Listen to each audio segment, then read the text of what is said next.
The Wreck of the Whaleship ESSEX, A True Maritime Horror, by Dr. Charles Whitmore, maritime historian. It is a story so horrifying, so deeply entwined with human suffering and the unforgiving sea, that it inspired one of the greatest works of American literature.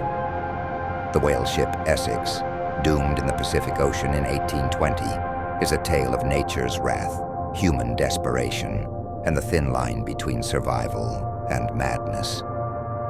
What follows is the chilling history of the ESSEX, a ship consumed not by fire or storm, but by the vengeance of the very creature it sought to conquer. Setting the stage, Nantucket, 1819.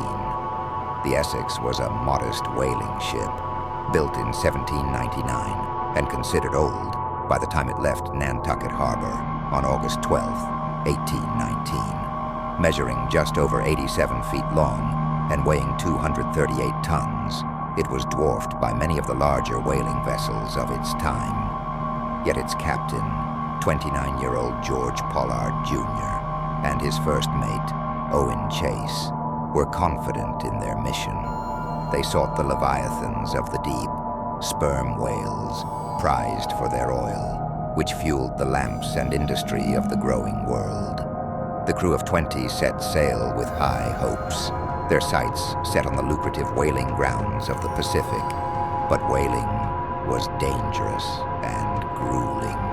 Days were spent scanning the ocean for the telltale spout of a whale. When one was sighted, small boats were launched, and the crew would pursue the creature, harpoons in hand. The turning point, November 20th, 1820. 15 months into their voyage, the ESSEX found itself in a remote expanse of the Pacific Ocean, thousands of miles from land. The crew had just spotted a pod of sperm whales near the equator, west of the Galapagos Islands.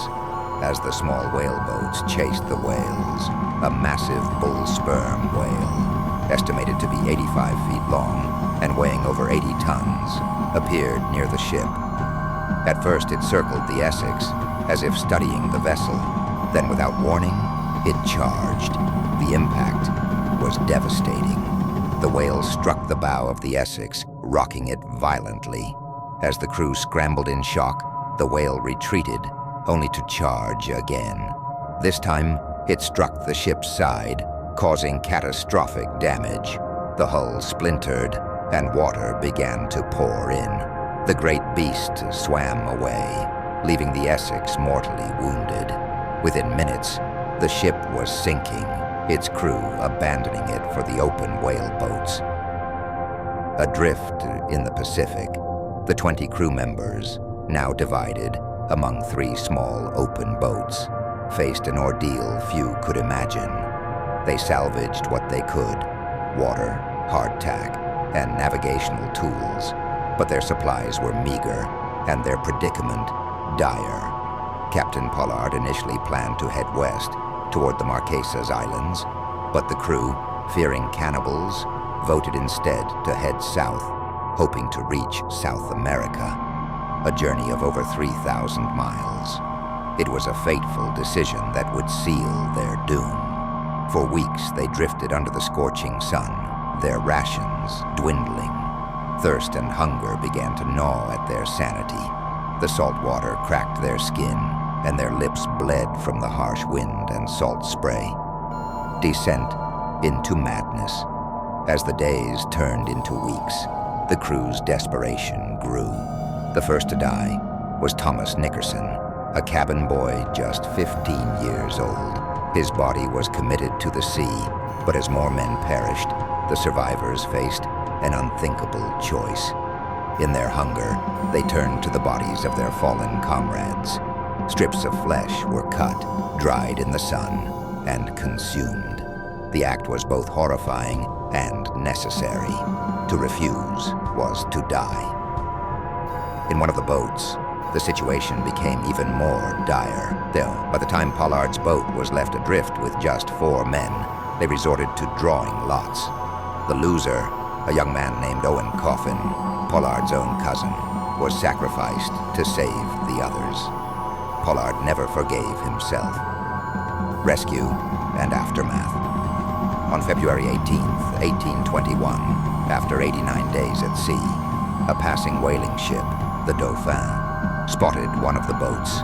Inside were 2 survivors, emaciated and delirious, clutching the bones of their dead shipmates. Over the next few days, 2 more boats were found, bringing the total number of survivors to 8. The ordeal left an indelible mark on those who lived through it. Captain Pollard returned to Nantucket, but his reputation was forever tarnished. He took command of another whaling ship, only to lose it as well, earning the nickname Jonah. Pollard spent his final years as a night watchman, a man broken by the sea. Owen Chase wrote a harrowing account of the tragedy, narrative of the most extraordinary and distressing shipwreck of the whale ship Essex. His account would later inspire Herman Melville's Moby Dick, a fictionalized exploration of humanity's hubris and nature's fury. Legacy of the Essex. The story of the Essex remains one of the most haunting maritime disasters in history. It is a tale of survival, but also of the horrifying lengths to which humans will go when pushed to the brink. Today, the Essex serves as a grim reminder of mankind's vulnerability in the face of nature's might. It is not merely a story of a shipwreck, but a confrontation with the dark depths of the human soul. And somewhere, in the vast, uncharted Pacific, the descendants of that vengeful whale still swim, silent witnesses to the terror that unfolded on a calm November day in 1820.